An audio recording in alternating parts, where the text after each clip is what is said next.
Hello, and welcome to the Living Scary Podcast. The podcast where we talk about real to real horror so you can live vicariously through us.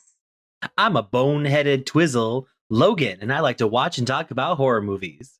And I'm unoriginally naming my lion Simba McCall, and I like to talk about true crime and murder. First, try again. God, this is the second week. God, professionals. Ooh, I do need to redeem myself after last week's horrendous showing. I shouldn't say last week, but because we don't go weekly. We don't go at all. We're doing really good right now. We go bi-weekly. I will say my Spotify did not update me to the most recent episode being released. So I was shooketh when I was like, oh wait, it gets up. Shit. So wait, the one we just did? The one that you just uploaded, the we can't do math. Oh yeah. Okay. Sweet. No, because we haven't done the one where I totally shit the bed yet. But so if you're listening to this, we've uploaded the one where I totally shit the bed. And not like I have sober 3 times. This had less cleanup. Yes, this one had less cleanup. Oh god, but it is embarrassing. So, but we're gonna redeem myself. We're gonna redeem myself by doing a little movie called Lamageddon. Also, are you not gonna ask how are you? How what's up with you? I was gonna do that. I was just gonna say you just really got into it. Yeah, I was saying, how are you doing? Hey, I'm fine. How are you? Charlie just said that, guys, there is something seriously messed up about that llama. I'm assuming someone says that in the movie. Yeah. And in a very serious way that denotes how ridiculous this movie is. Good. I'm interested to hear how the acting went for the movie, honestly. Oh, it's ridiculous, but it's ridiculous, and they very much know what they're doing. All right, it's that's not good. But it's also really badly done. It's not like Airplane where they know, or like they're knowingly making a farce. It's not Piranha. No, it's that kind of acting where they know that they're being farcical, but also the production's really bad. So it's like if the production was higher, it could have been a little more like this really crazy like Sharknado kind of thing. But the production value was just much lower. But at the same time, I think it fits the name Lamageddon. So. Yeah, I mean. So how are you doing?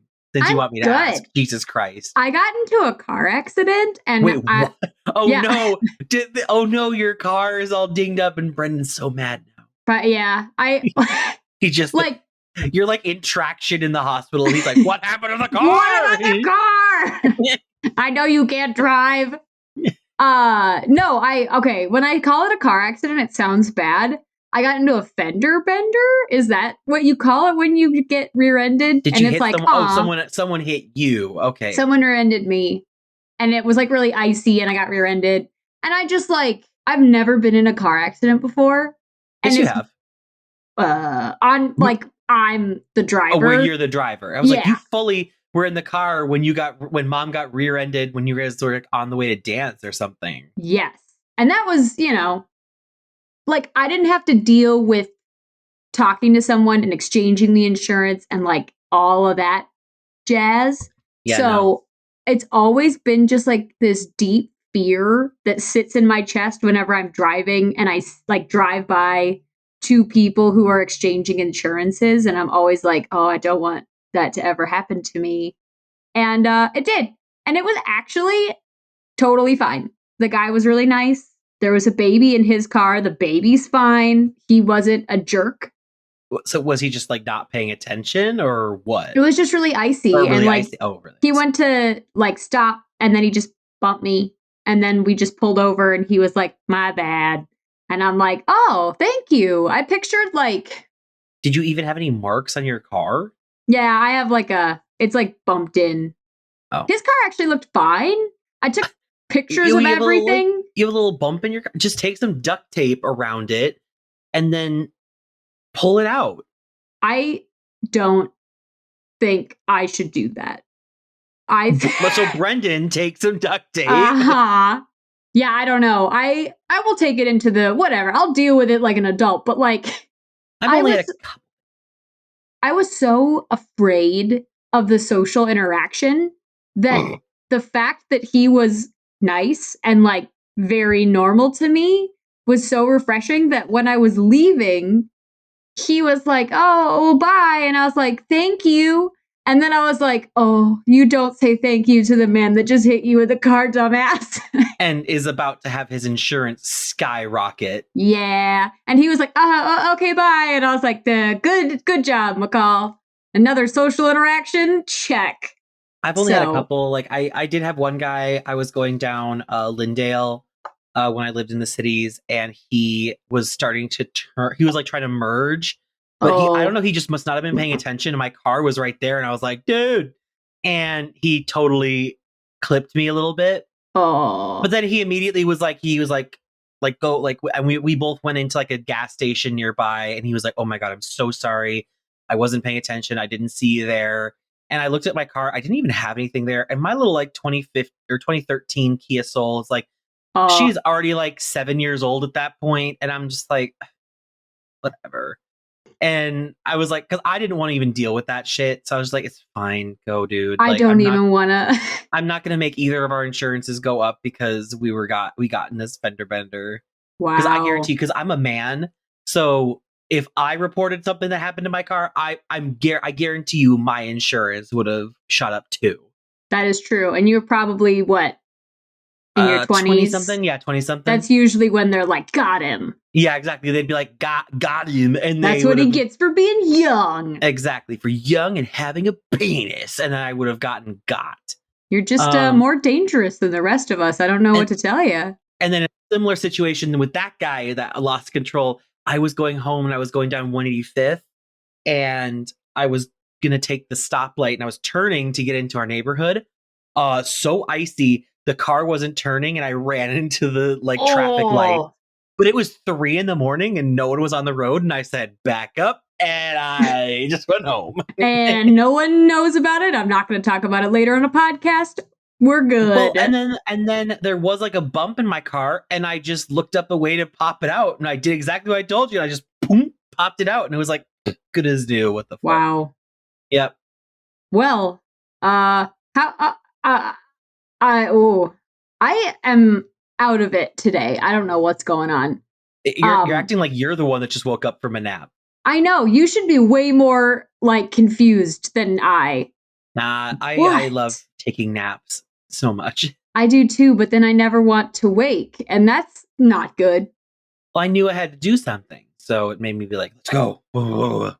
I'm never like that. I'm like, time doesn't exist anymore. I only sleep. Goodbye. Wake up frothing and disoriented and frothing with rage. My eyes do what you do, and like you're sleepwalking and one of your eyes kind of goes to the side. Yeah. When I wake up from a nap, one of my eyes is just kind of over here for a while. Because you're still tired. It's how it be.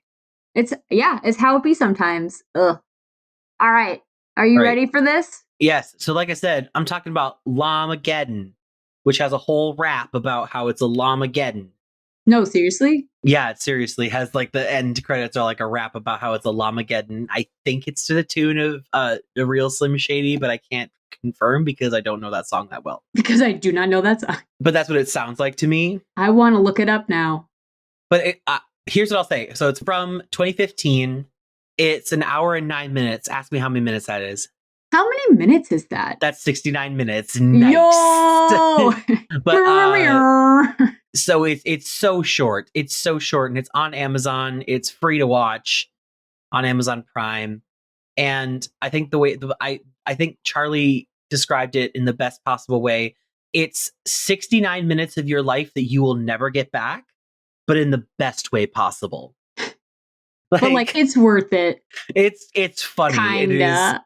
It's funny. There's a couple bits that go a little too long, which is funny for a movie that goes 69 minutes, saying that it went long. But it's like you got things where it's like on the IMDb page says goofs. This movie got made. That was the goof. Boom. Roasted. Eat it. But yeah, no, this movie's from 2015.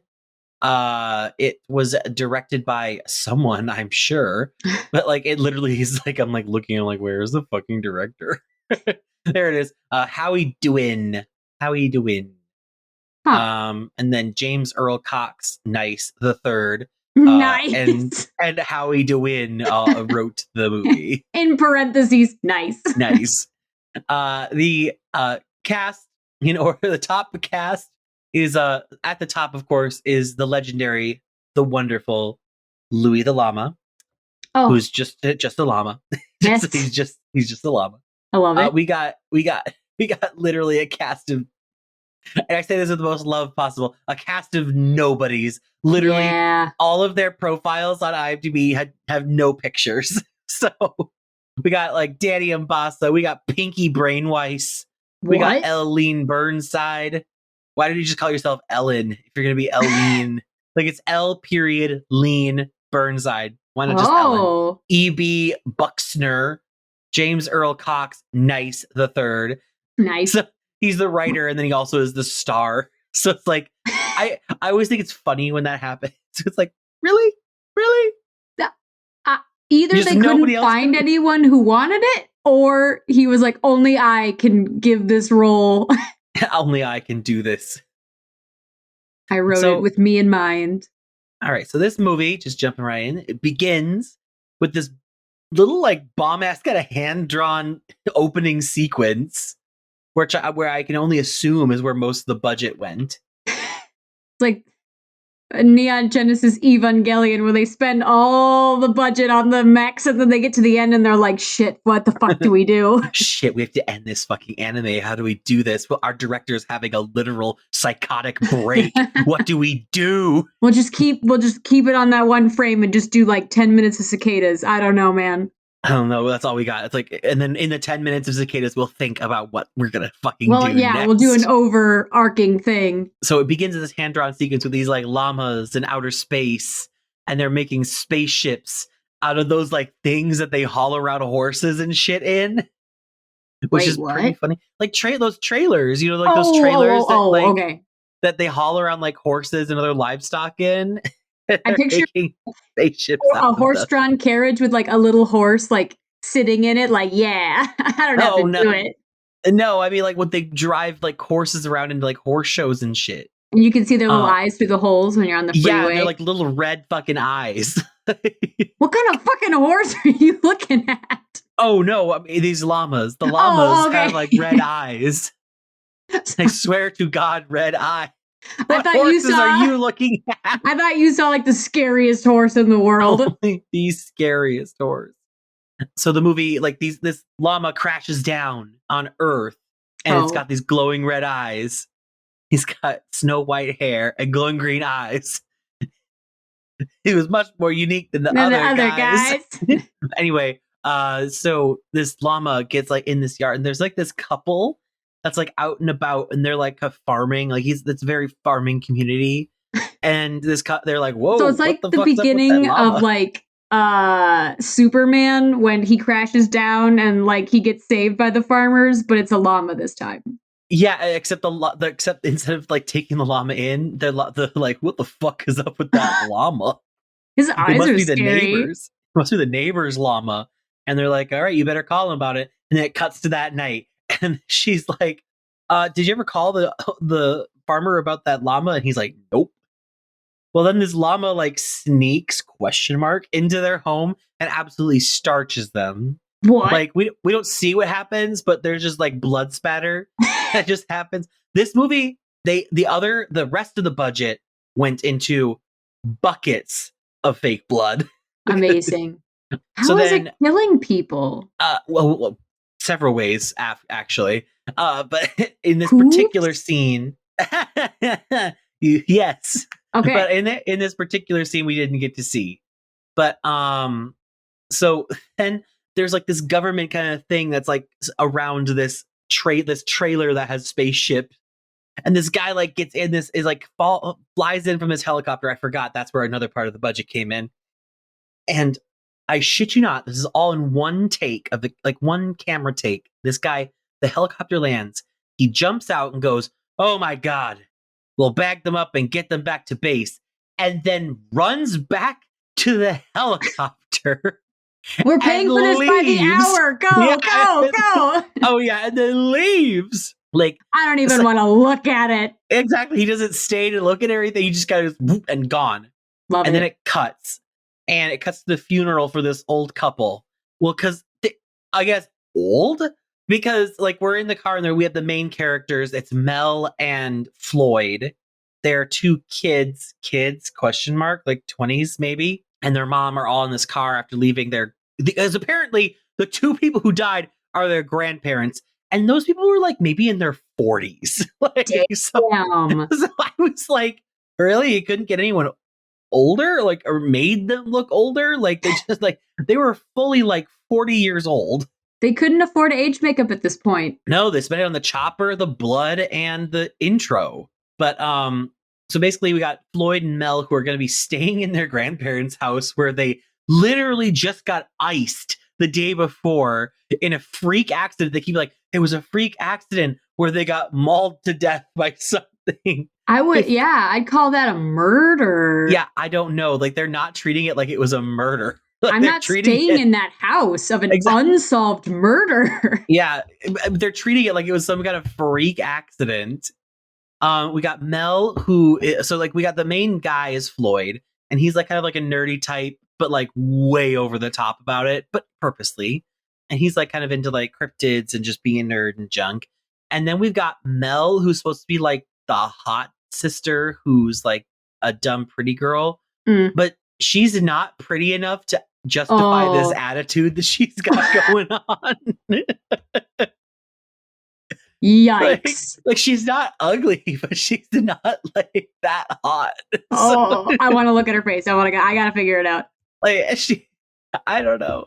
You keep talking, but I'm gonna make a judgment. So they go to their grandparents' house and they're like, do you think Mima and Pap were like, and I'm like, I hate names like that for grandparents. Like, I hate that. Like Mima and Pap Smear. I hate it. Like, it's just like, oh my God. I'm on IMDb and I found someone called Mima.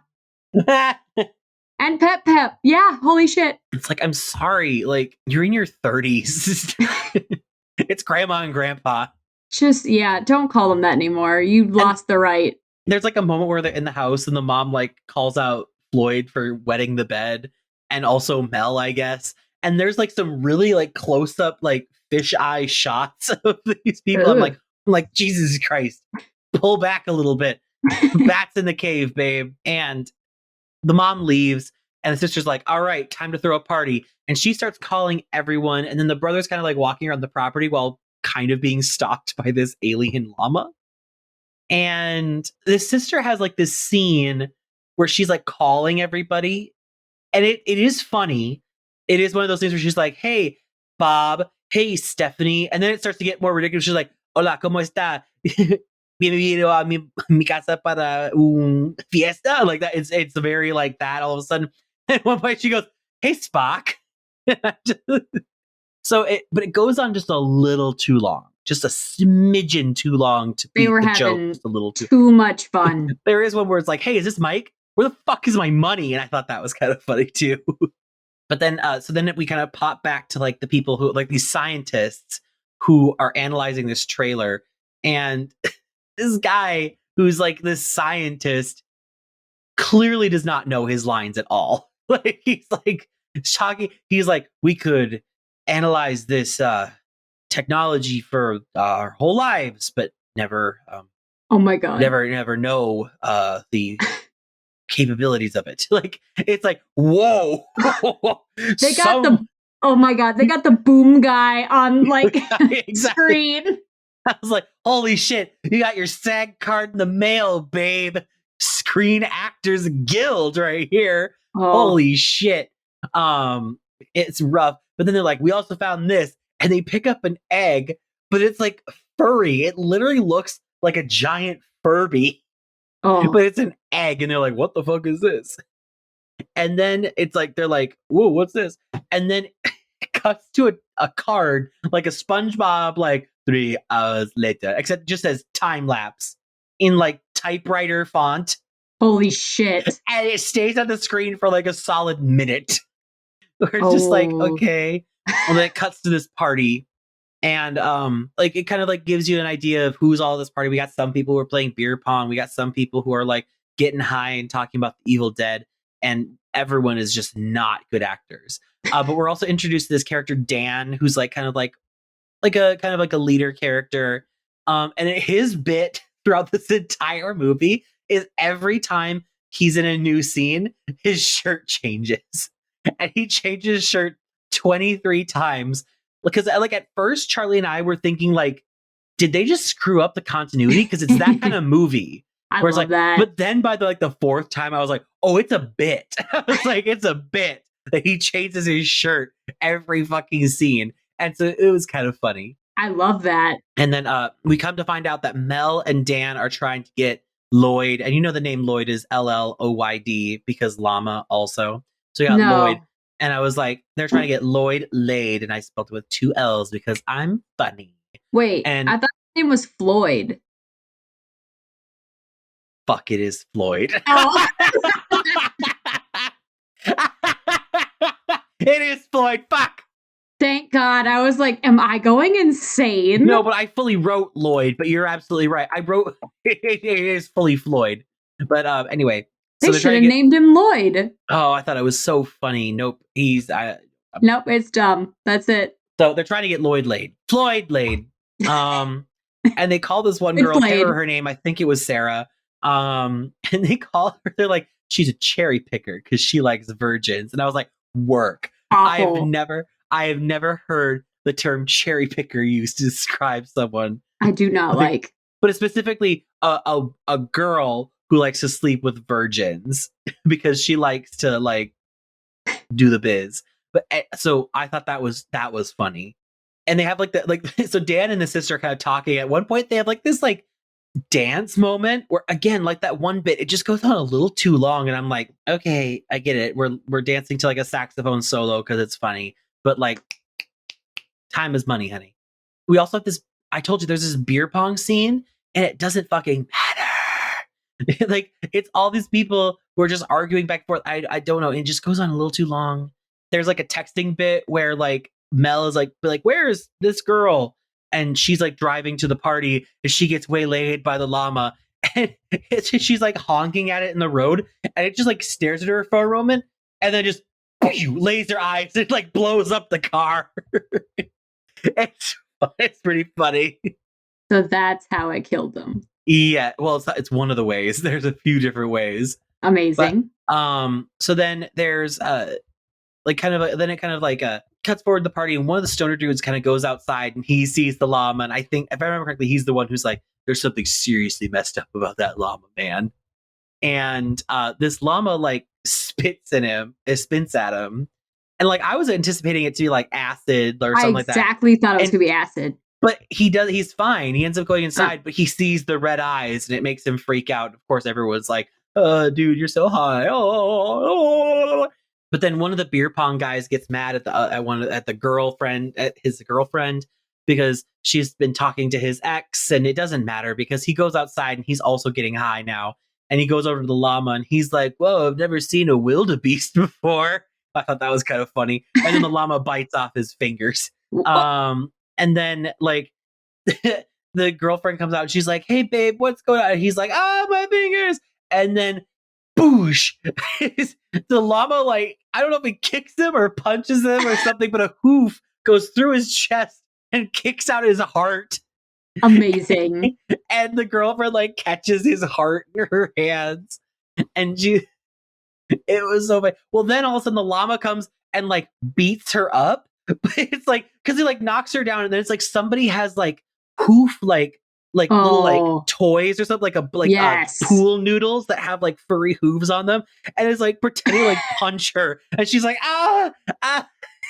That would be so much fun to film. It was so funny to watch.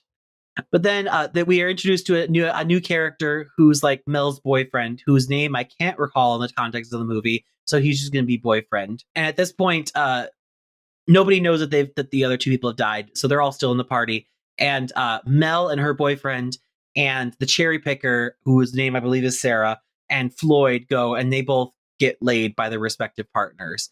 And now Lloyd's a man, and it does that stereotypical like who's like, now I'm a man now. And it's like, okay. That's what happens. That's what happens.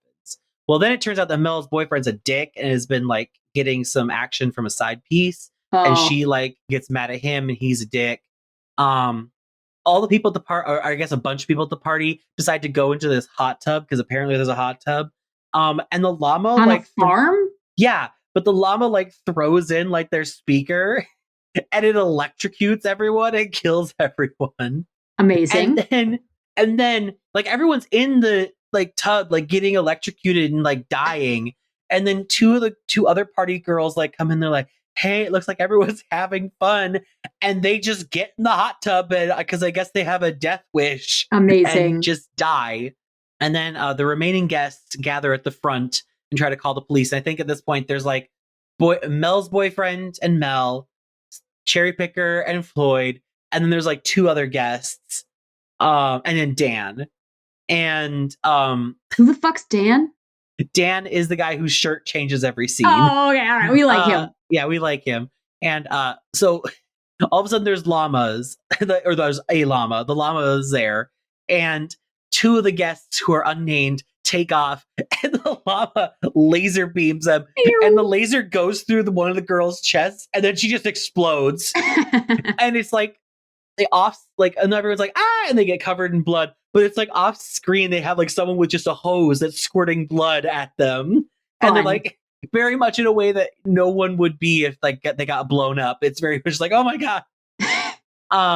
And then the guy also, another guy also gets blown up. And again, it's like, and then the douche boyfriend also like does like this vomiting thing where it's like they just turned a hose on and like put it behind his head. So, oh my God.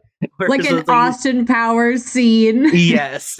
And it's like vomiting. But now, and then so everyone else goes in, but now the llama shoots like a spit at the douche boyfriend and he begins to metamorphosize into like a llama mutant. No, what? Yeah, so now we have Dan, Cherry Picker, Floyd, and Mel are the four who are left. Floyd and Mel decide to call their dad, who's a cheating asshole, who's with this girl and like who's like sleeping with her. He's like, I gotta help my kids. And she's like, you have kids? And he's like, yeah, a couple of them. And she's like, well, you're gonna have a few more. And he goes off. Well, then he goes off to like help, and everyone decides to run because the llama has invaded the space, and the boyfriend's metamorphosizing, and everyone's like, "Oh my God, what the fuck!" And unfortunately, the Cherry Picker gets blowed up. No. And at one point, so then Mel, Dan, and Floyd all leave the jerk boyfriend, who is now like a llama mutant, and the jerk boyfriend. It cuts to another like cartoon like scene where the boyfriend gets, let's just say, taken by the llama alien. No. And then Dan at this point like they get to the ship, this like ship thing where he finds like this bat, and like the llama shoots a laser beam at them, and he's able to deflect it with this bat. And he makes like an impassioned speak to rally his friends, and his shirt changes one last time to like a yellow Star Trek shirt. Oh my. And then he like gives a speech, and then the llama just shoots a laser at him and he blows up. Well, it was kind of funny. But it should have been a red shirt because he gets it should have been a red blown shirt. Up. But it was a yellow shirt, which means that he was supposed to be like a captain, I guess, but whatever. But and so Mel and Floyd take off. Dad gets there. He's gonna help. He's like the dad is going through this barn where he finds douche boyfriend, who is now laying llama eggs very painfully. Ugh. And the dad kills him and then destroys the eggs. Wow. The dad has like a fight with the llama, which again is hilarious because it's like the foam hands like having like a fist fight. But then the dad gets his throat ripped out. Whoa! And he's like, ah!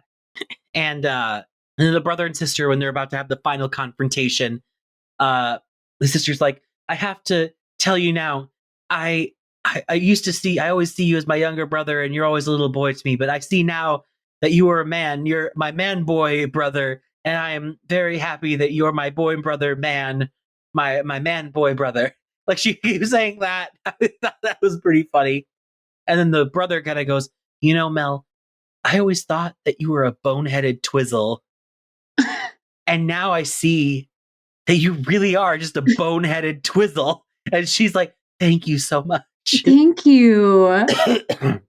So we had the final confrontation. I swallowed wrong. Anyway, we had the final face off. Whoa, Dad is alive. He's still alive. And he turns on the thresher, and the kids manage to distract the llama enough that he gets the llama pushed into the thresher, and the thresher totally mulches the llama to death. And that's the end of the llama. And then the dad is like dying in the field. The kid's like, no, Dad. And he's like, tell your mother that she's a fucking bitch. And then he dies.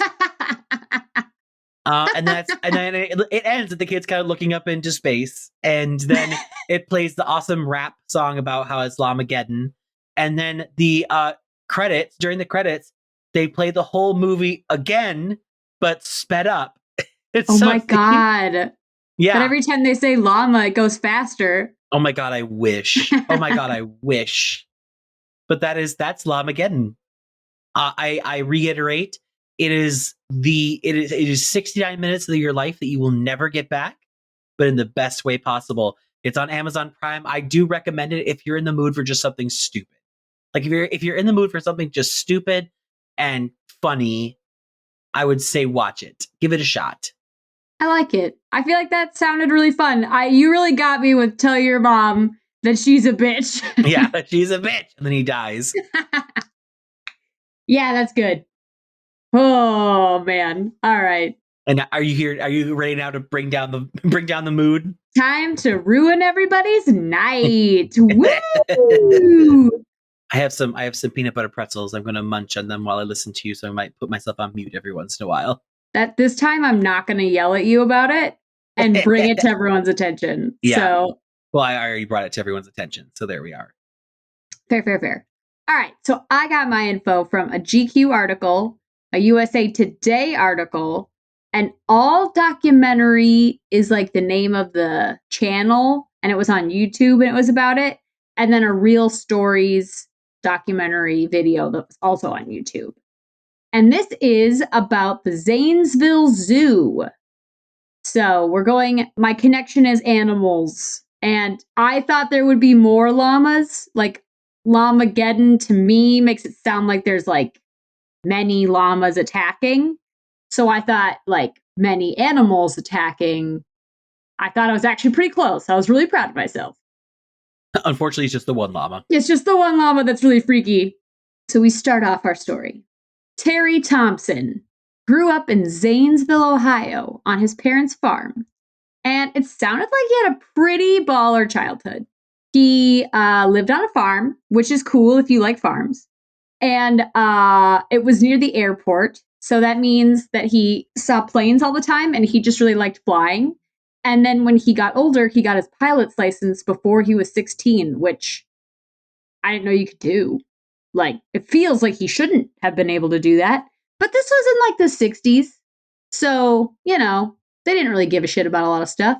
I saw pictures of him when his life took a turn, but he was said to be a good-looking young man. So I'll give it to him. And he did well with the ladies, I guess. And his parents seemed nice and they liked him and everything was pretty great. And then he was drafted into Vietnam. And I have heard bad things about that war. I'll tell you that. Heard some negative things, I have. There were some bad reviews on that war. Bad reviews on what would it be? Bad reviews on Zoom. Nope, yeah. Not Zoom. Something funny. Rotten Tomatoes. Rotten Tomatoes. Bad things about that war. I like that you went with Zoom, though. It was the worst Zoom call you've ever been on. Woo! So he was a door gunner on a helicopter. And so, like, you're on the helicopter. I've seen this in movies. So picture you're in a movie. And they're on the helicopter and they have the big gun and they're going like, ga. And they're like putting down. They sound like Zeke from Bob's Burgers. Pretty much. But they're like putting down suppressing fire. I didn't go to Vietnam, so I don't know the words.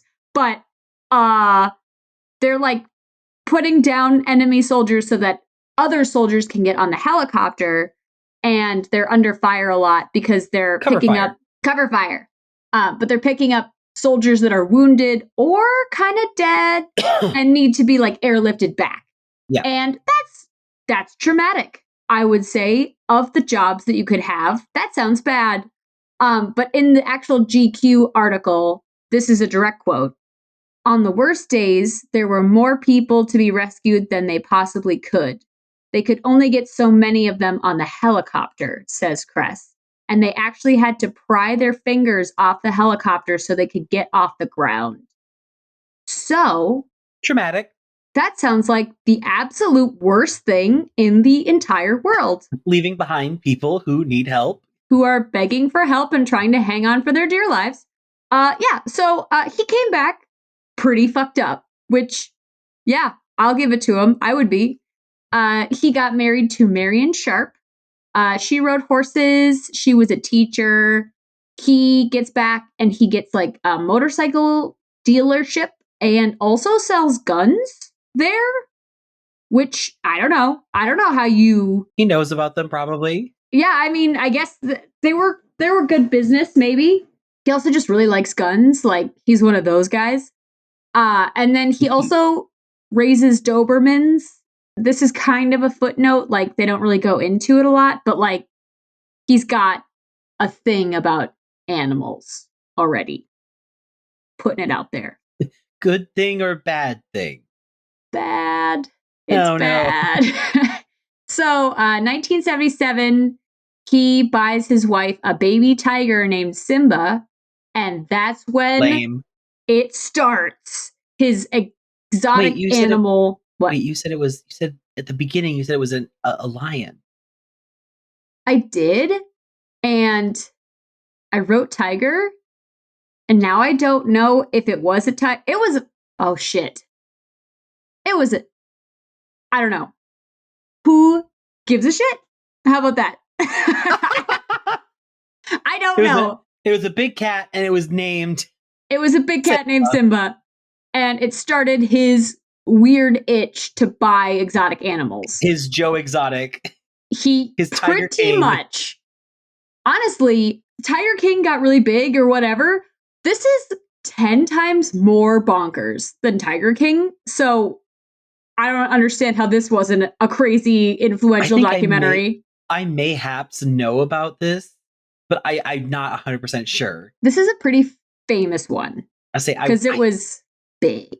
But and anyway, it happened in 2011. So it is fairly recent. Fairly recent.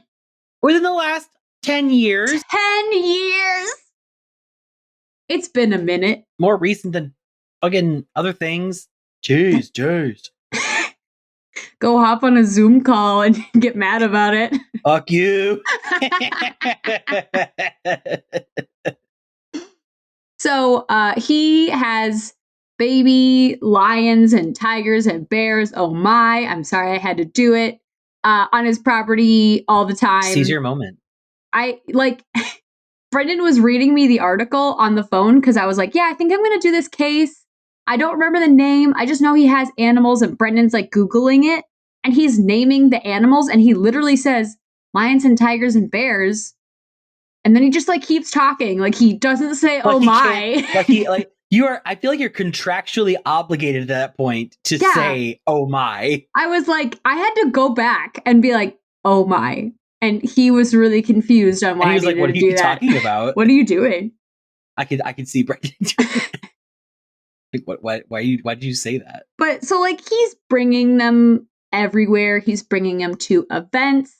He's doing like commercial media stuff with them, which he's not allowed to do because he doesn't have a license to do it.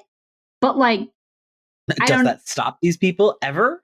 No. Is anyone checking? No. But like there's evidence. I can't remember. I feel like he does something with Heidi Klum where she's on an ad or something and she has a lion or a tiger with her and like he's on set that was his.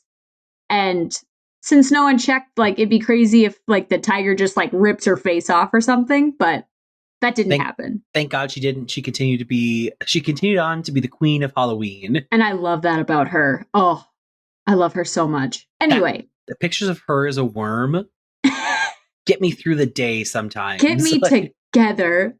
Just to zoom in on her worm face, I'm like, yeah. And she's just kind of like...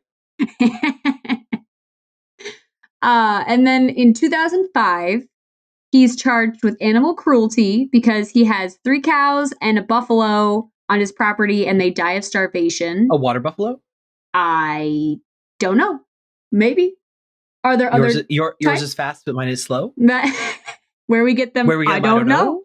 Where he got any of his animals, I don't know. Because it was illegal. That's like, where do these people get these fucking things in the first place? Obviously, it's something illegal. But like, holy shit, where the fuck did you get this thing? It's something that you're not supposed to do. And it's something where like, oh, I know a guy. And we just don't tell anyone. And no one asks questions. And no one really gives a shit. And it's horrible. But so for 3 cows and a buffalo dying of starvation from mistreatment, he gets 6 months of house arrest, which I'm like... Could be longer. I don't know what it's like to die of starvation, but I assume it's horrible. And if you let your children die of starvation, you'd be locked up forever. I hope. I'm honestly not sure. I would say, knowing how the legal system is, I'm sure they'd be able to figure out something hard. Maybe they get 7 months of house arrest. I don't know. Oh my God, don't even make me angry. But so he has a lot of complaints about like loose animals too. There was an incident where Terry's dogs got out of his property and they killed his neighbor's calves. And I don't know, like farming community wise, that'd be bad. Like your just calves, a little bit. That's your money. Like that's your farm shit. I assume you also liked the calves. That is your farm shit. That's your farm shit. And the farmer was like, what the fuck? And Terry's like, my bad. They won't do that again. And they literally, his spoiler dogs, alert, they absolutely did it again. They did it again. But his dogs got out the next day. Oh my God. And they killed 2 more calves. Jesus Christ. And then the farmer shot the dogs because he's like, no, they're killing my shit. I killed that shit. Farm justice. Even though the dogs didn't deserve it. But okay, the dogs are just doing dogs. They're just being dogs. They're just killing shit, well, you know? But also, I don't think Stella would do anything. There she is. Yeah, maybe these dogs were fucking hungry because they weren't getting fed. I don't know. But yeah, so he's not a great animal owner. But... the understatement. He's not the best. His home is raided by the ATF in 2007. I actually don't know what the ATF stands for. The Animal Treatment. It's about Federation. Guns. Oh, what? Do you remember when I said he liked guns? Yes. The Bureau of Alcohol, Tobacco, and Firearms. Well. Learn something new every day. I like the Animal Treatment Federation better, personally. Than ammo, tobacco, and firearms? Wait, I already forgot the first thing. Yeah, that sounds... Alcohol. But yeah, sorry. 2007, they take away 133 guns and 36 rounds of ammo from his home. And I know this might be a controversial but brave opinion. Why do you need that many guns? Why do you need them? I understand maybe having like a handgun. I understand maybe having like a rifle for hunting, that kind of thing. Why the fuck do you need all of these fucking guns? Like, I don't understand. I don't agree I've never been that person, with it. But I'm going to be that asshole and I'm going to play devil's advocate and say, how many, like if you collect shit, you collect it, you know? Like, oh yeah, no, I'm not saying like it's definitely like it gets tricksy. It gets tricksy, but like really tricksy. Because I agree because I'm like, it's like on one hand, it's like it's their prerogative, I guess, to have these things, but I just don't understand why you need that many of that particular thing. But then they'd ask me like, well, why the fuck do you need? Why do you have so many magic cards, Logan? Why do you have? Why do you need all those? Why do you have all those D&D minis that you refuse to paint, Logan? Yeah, Why do you have those things? People just like to hoard shit, but this shit kills people. So exactly. I was like, that'd be my argument. It's like, my shit doesn't kill people. Maybe imaginary people, it kills people. But yeah, so it's a sticky situation, and it's a sticky am wicket. out of that argument, is what I'm saying. Yeah, I'm not going to get into that argument, but I'm just like, it is like, why this many? Why this many? But he had so many that they raided. That the government got to step in and be like, you know no, what? No. You're getting a little crazy there. This is called a stockpile now. So, sir, cease and desist. This is now like one of those doomsday preppers. Yeah. So they raid his shit, and then they are also kind of like, did you see how many animals that guy had? Like, the agents are like knocking each other, like, is that a fucking lion? Is that a fucking lion over there? And then they got the animal federal, what did I say before? Trade Federation. I don't remember. Trade Federation. Star Wars, the Trade Federation. Sorry. It felt right. They got the fucking Trade Federation from Star Wars involved. Do it. Do it. Anyway, I'm sorry, go on. No, it's okay. So he wants to make a zoo, I think, eventually, because he is hoarding animals. Like, he doesn't have like one tiger. He doesn't take care of them. He doesn't take care of them either. But he wants to have a zoo. But instead, I'll just like live with them in shitty cages on my property till I get my shit together. Is, I assume, his plan. Clearly, which is bad. That's all he's got going on right now. Really bad plan. But they're like in cages, like in rows on his driveway. Like, so you're walking up to trick or treat at this man's house, and he's just got like rows and rows of like lions and tigers and bears. Oh my! So it's like the Como Zoo. It is exactly as sad as the Como Zoo. The Como Zoo is so sad. This is sadder, believe it or not. I would agree with that. It's like, it's probably sadder than the Como Zoo. But the Como Zoo does have that concrete fenced area with the one zebra that's just kind of sitting there like, what do I do today? Do I go over here? Do I go over there? Do I go eat that grass that's spurting out of that one crack in the cement, or do I stare into the abyss? Abyss it is. So, also, it's a lot to feed these animals. And he is mostly, I guess illegally, because I don't think he's allowed to do this, but he picks up roadkill and he just throws it in the cages. So I don't think it's illegal to pick up the roadkill.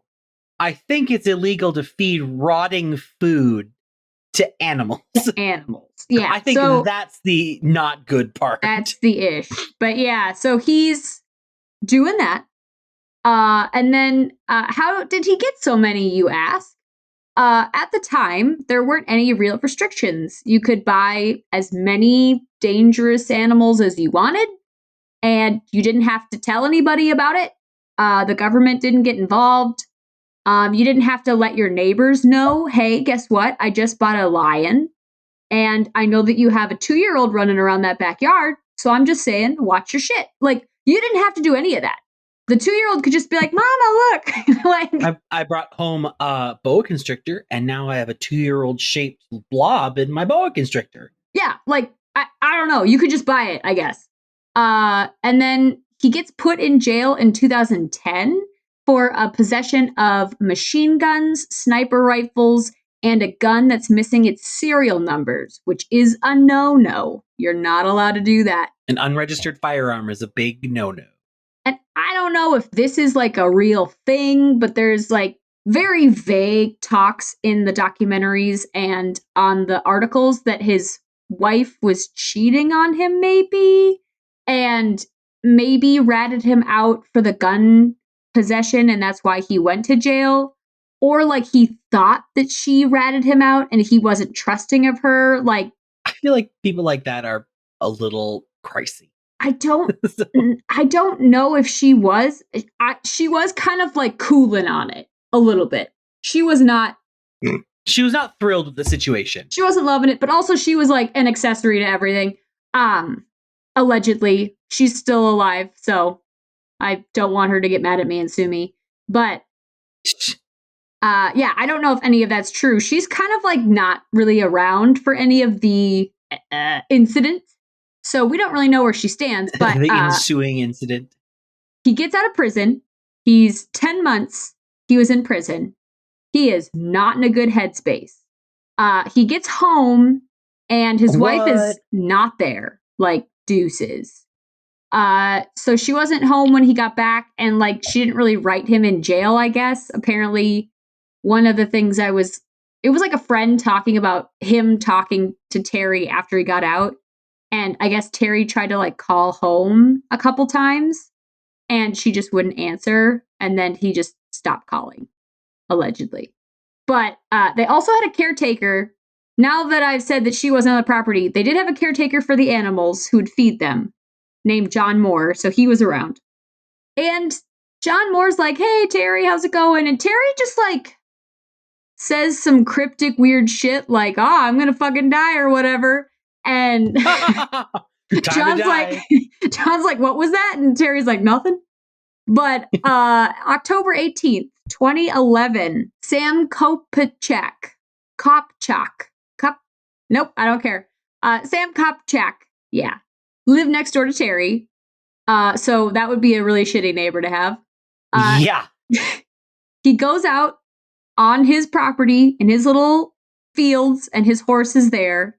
And his horse is acting really scared and weird. And he's like, I wonder what that's about. So he's trying to get the horse back in the barn. And he turns around and he sees like this shape in the distance, like walking away like a person. And he's like, what the fuck is that? And it's a black bear, which isn't too weird. Which state are they in? Ohio. Okay. Ohio is an unknown. Ohio is like the Manitoba of the United States. I don't know their stance on bears. I don't know how it works, but I don't know what is in Ohio besides Cincinnati. And the only song I know about Cincinnati is how they want to get out of Cincinnati. So I can only assume it's not great. That bear also wanted to get out of Cincinnati. It was singing Summer in Ohio from the last 5 years. It was like going over there like Summer in Ohio with a gay midget named Carl. Which is maybe why he wasn't afraid of the bear. He like saw the bear walking away and he was like, oh, that's not good. And he's trying to like get the horses to get out. And he turns to the other side of him and like the fence is comical how little it does because it's just those like pegs of wood and then like 3 strings that are not like barbed wire, but they're not barbed wire. They're just strings. Oh no. And on the other side of the fence is just a lion, just like looking at him. And he's with this big old horse. And the horse is like, what the fuck? The horse is like, I'm just as confused as you, buddy. Are you seeing this? It's Charlie Day from Always Sunny, just kind of like, what's going on? The horse is voiced by Charlie Day in this. And then he's like backing up. And in the article, the GQ article, they had like an interview with him. And he's like, I don't know much about cats, but I do know that you're not supposed to run because they take that as a challenge. And I know that you're not supposed to turn your back on them or they'll run you down. And I'm like, so you know a lot about cats then. He's absolutely right. No, he's absolutely right. You're not supposed to, they take it as a challenge. And if anything, you're supposed to stand your ground. You're supposed to make noise and be like, hey, and never turn your back on it and continue to like stare at it and just make yourself look big and make a lot of noise.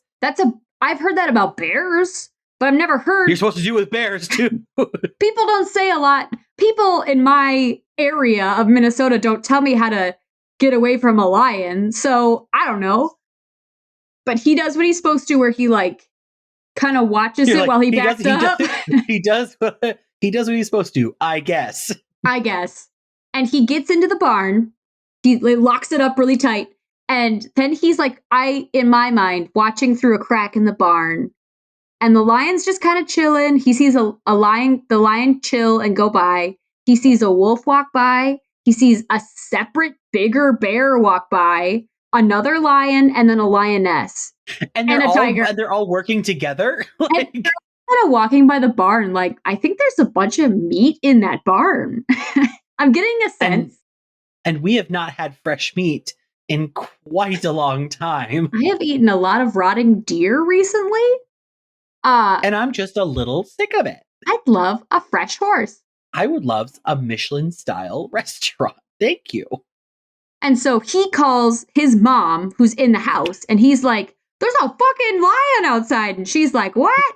And so she calls the sheriff, and she's like, there's a fucking lion outside. And the sheriff's like, oh. What? And the sheriff is like, well, Terry lives over there. In one of the documentaries I watched, they were very chill. Like, Terry just, one of his lions fucking got out. I'm like, that's really bad. But so Checkers is in my yard. He's just getting it.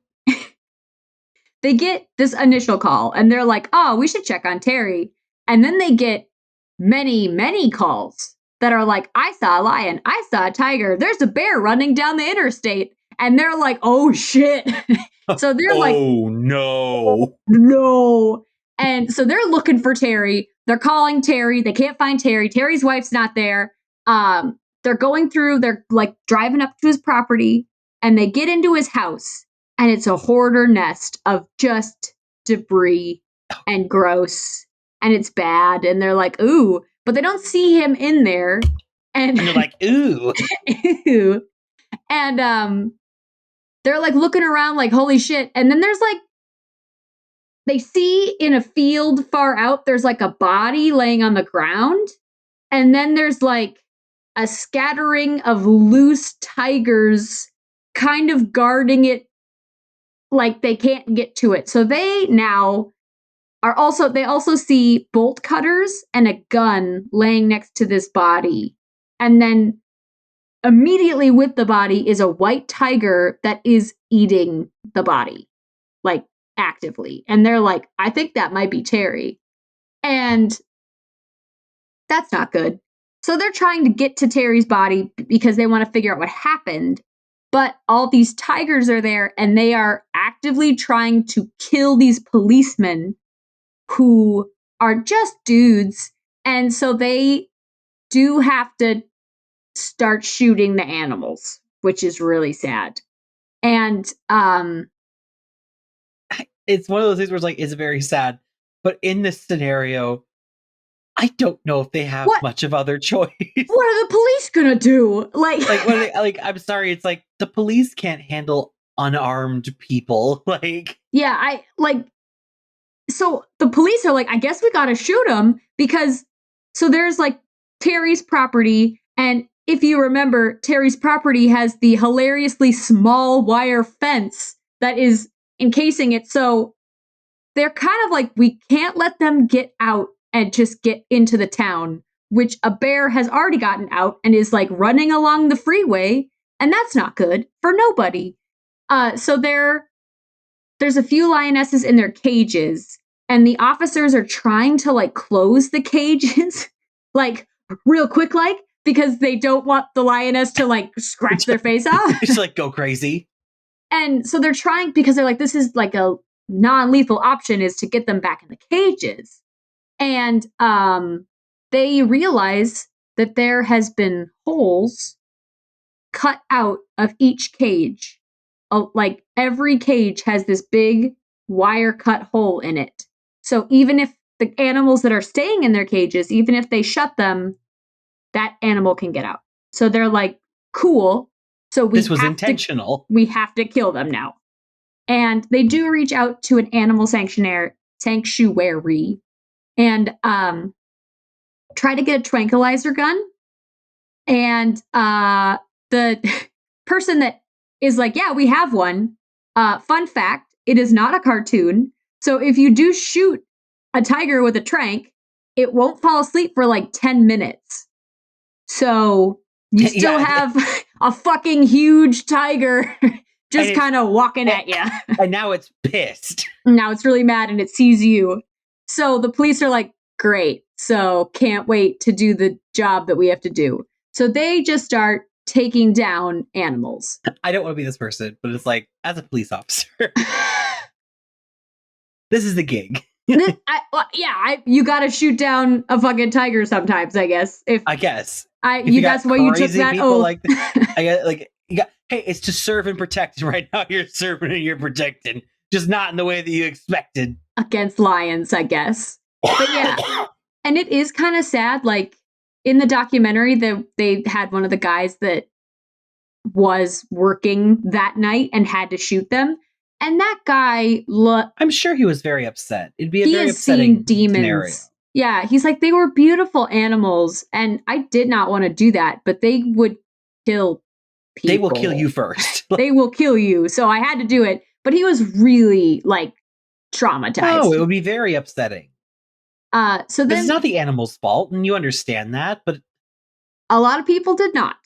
Because so all these animals get out, they're just shooting animals left and right, and they're on Terry's property, and they're kind of like dragging them all because they have to know how many animals are left. So they have Moore, the guy that's the caretaker, and he's like, okay, so there's 3 tiger bodies, we have this many left, and so they have like the animals kind of lined up in like a horrific corpse pile, and then someone got a hold of a picture of it, and then it starts circulating online. Oh, no. And then people are calling the police headquarters like, what the fuck is wrong with you? They're freaking out. They're like, why aren't you tranquilizing them? And because it's not like the cartoons, you assholes. And yeah, so the police station is getting bombarded. And this is like the burgeonings of the internet too. Like this is like it's before even like Twitter is what it is now. It's like this is like, and I've seen the pictures and they are a horrific. Huge bummer. They're so sad. But one of the documentaries I was watching showed the pictures, but then blurred out everything in the picture. And I'm like, then why show the picture? So I'm just seeing a blurry screen. Yeah, it's just a blurry screen with like a orange and black like blur on it that I assume is a dead tiger.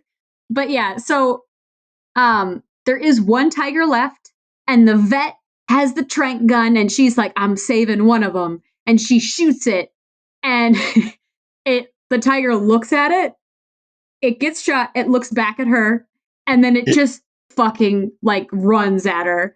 And the police are like, ah, and they shoot it. So they killed all of them. But she tried. She really did. I'm saving one of them. And then exactly what we thought would happen happened. But so it's clear that Terry had gone through the property. He had cut 50 of the cages open so that the animals are able to escape on purpose. And he cut them open so that they couldn't be caged again. So he's a dick. And then he's shot himself. Who put hundreds of people in danger. Yes, and subsequently killed all his animals. And caused the death of all of his animals. Aminals. All his animals. All his aminals. He then shot himself in the head, and like he scattered raw chicken around his body, and he shot himself near the tigers. So it's like indicating that he wanted to be eaten. Yeah. Which the white tiger did take him up on it and was eating his crotch. Hey, if you're going to offer. I mean, yeah. And they do say that animals will eat your crotch first. I don't know why. Because it's eyeballs. They eat, so like cats will eat your eyeballs first if you die. But like a big lion maybe won't suck your eyeballs out, but he's taking like a boba. He's like like a house cat will go for the eyeballs, but a big cat will eat your crotch because it's a symbol. It's a statement. That white tiger's like, fuck this guy. No, he it's like I don't want to say it's tender, but it's tender meat, and so that's why they eat it first. I assume when you say they eat your crotch, is it just people with penises? Or is it also I don't people know. Without penises? I would think mostly penises. That would be my guess if I had a guesstimate. I don't know enough about this random fact that I just threw out to back that up. I'll say you gave me this random fact. I need to know more now. They'll eat your eyes and your nose first. This is the easy shit. Yeah, the easy, the like nice, the like yum yums on your face, and then they usually eat your crotch. The yum yums on your face. So this happens. It's sad. Everyone's upset. The Senate of Ohio starts working on passing laws to regulate ownership of exotic animals. Don't know where they ended on that. Hopefully, it's Ohio, so who the fuck knows? I don't know. But if you're curious, 49 animals were killed. 1 wolf, 6 black bears, 2 grizzly bears, 9 male lions, 8 lionesses, 1 baboon, 3 mountain lions, and 18 tigers all died. Jesus Christ. So it was because rough. Of one selfish dude. One selfish asshole. There were like a couple jaguars that didn't leave their cages and they were saved. A jaguar. But okay. And then they had to throw this fucking bummer of a fact in. They're like, 3 jaguars were okay. But when they were transporting it, one of the jaguars got crushed by the fence and died anyway. And I was like, Jesus Christ. You didn't need to tell me that. You could just say they lived. You could have just said they went to a farm in the country. Yeah, honestly, you could have just told me that. And then no humans were injured, so that's cool, I guess. But all of the aminals were buried on a mass grave on the farm. And I don't know what happened to his wife. I don't know what that's about. She's yucking it up somewhere. I don't like she. Oh yeah, they had oh my god, I don't know how to say it. It's a type of monkey, macaques. Okay, MACAQUE. A macaque. A macaque.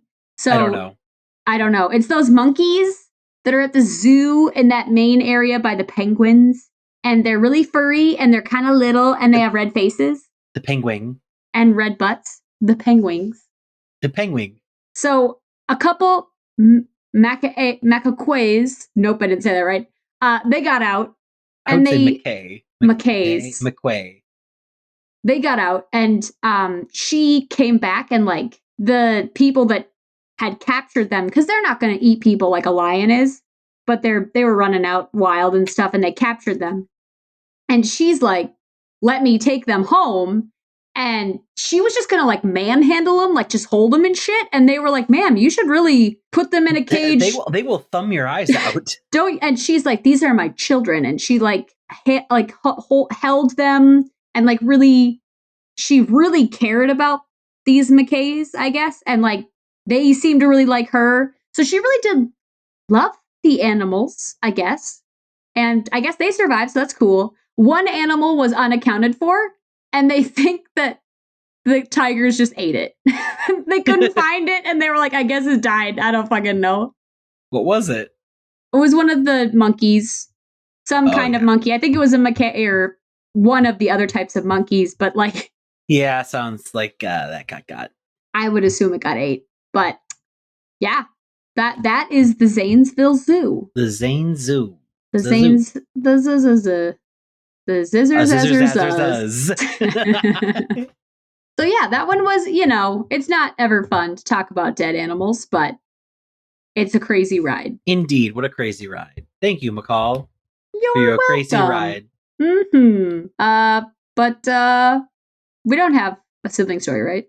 Well, we didn't talk about one. I mean, I could give you a second. So Charlie and I went to Applebee's, and there's an Applebee's really close to where we live, and like within walking distance. So we just walk there usually. And we were walking home. We'd like pass between like not an alley, but like it was in between a couple of buildings where there's like a parking lot. And it was like in the winter and it was snowing. So it was like in that like really silent kind of like snowing kind of period of time. You know what I'm talking about? Yeah. And this guy was walking towards us and we were walking like towards our apartment. So like we were about to pass ways. And Charlie and I weren't doing anything like gay. Like we weren't like holding hands. You were just making out. Yeah, we weren't holding hands or anything like that. Like we were just kind of walking together, and this guy stops. Like as we walk by him, he stops, turns his whole body to face us. And then like I note that, and I immediately go into my coat pocket and I grab my keys, and like my Kia Soul key is kind of like a switchblade. So like I flipped it out and I'm ready to like go off. Flipping out my car key, feeling dangerous. And and then I kind of like tried to do like a quick glance back. And sure enough, this guy has turned now his whole body to watch Charlie and I walk away. And like I was like, Charlie, walk like, fast. Like he's gonna go full body snatchers and just go, I don't know what he was thinking. Like it's like part of me was like, God, if we were alone, would he like come at us or something? I don't know. That's scary. It was a spooky scenario. Even as a 6 foot tall, 200-pound man, you felt threatened. Well, also, it wasn't that I felt threatened, but it's not like the threaten where it's like, oh my God, I'm so scared. It was like a threaten where it's like, try me, bitch. Let's do it. Like, I'm like, I will pound your face into the ground. Like, I have just enough stress from my work day that I could just take it out on you anytime. Let's go. That grizzled tweaker, I just absolutely. Like, I don't know. So it wasn't like I'm so scared, I don't know what I'm going to do. It was like I'm freaked out. But I'm going to absolutely starch you if you try anything, babe. Wow. I wish I had that confidence. Oh, yeah. I don't have confidence in, like, I will win a fight, but I definitely have confidence in that you will regret having fucked with me. Like, I will not confidence. Like it. Yeah. It's not going to be an easy, like, I'm not going to, like, let you go. Like, I'm going to, you'll be missing pieces when I, like, even if you win.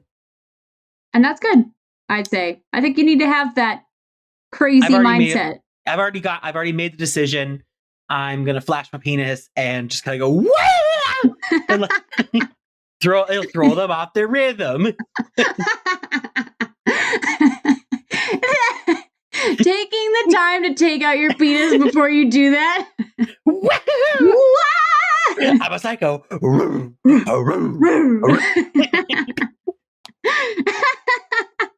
Oh my God. So, if you have any fun stories like that you'd like to tell us and have us share with others, or if you just want to tell us, I'm cool with that. We don't have to share it on the podcast. I'm very chill. You can definitely send us a message at livingscarypodcast@gmail.com. We also still have the Living Vicariously at gmail.com, but Living Scary Podcast is our new email. Yeah. We also have a Tumblr that is the Living Scary Podcast. And we are on Twitter as @LivingScary. And we're also on Instagram as Living Scary Podcast as well. So please reach out to us, tell us your sibling stories, and let us know how you're doing. And if you want us to talk about any movies or murders or whatever. But yeah. Woo! But yeah, so you want to end this out? Yeah. There's something seriously messed out about that llama. Messed out. Fuck. There's something seriously. Shit. Cut. I'm Cut the camera.